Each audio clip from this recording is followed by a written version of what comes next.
ప్రజా సమస్యల పరిష్కార వేదిక కార్యక్రమంలో వచ్చిన అర్జీలను సకాలంలో పరిష్కారం చూపాలని జిల్లా కలెక్టర్ వెంకటేశ్వర్ జిల్లా అధికారులను ఆదేశించారు.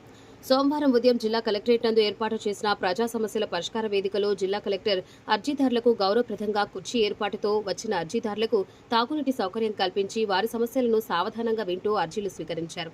జిల్లాలోని డివిజన్, మండల స్థాయిల వరకు ఆర్టీఓలు, తహసీల్దార్లు, ఎంపీడీఓలు తదితర అధికారుల వీడియో కాన్ఫరెన్స్ అనుసంధానంతో అర్జీదారుల సమస్యలపై అధికారులతో అక్కడికక్కడే వర్చువల్ విధానంలో మాట్లాడి పరిష్కారం చూపుతున్నారు. ఈ సందర్భంగా పీజీఆర్ఎస్ అర్జీలను నిర్దేశిత గడువులోపు పరిష్కరించాలని, పెండింగ్ అర్జీలపై ప్రత్యేక శ్రద్ధ పెట్టి త్వరితగతిన పరిష్కరించాలని జిల్లా కలెక్టర్ అధికారులను ఆదేశించారు. జిల్లా కలెక్టర్తో పాటు జాయింట్ కలెక్టర్ శుభం బన్సల్, డీఆర్ఓ నరసింహులు ప్రజల నుండి అర్జీలు స్వీకరించారు. వివిధ ప్రాంతాల నుండి వచ్చిన అర్జీదారుల నుండి వినతులను స్వీకరించి ఆన్లైన్ నమోదుతో సిబ్బందికి రసీదులు అందించారు.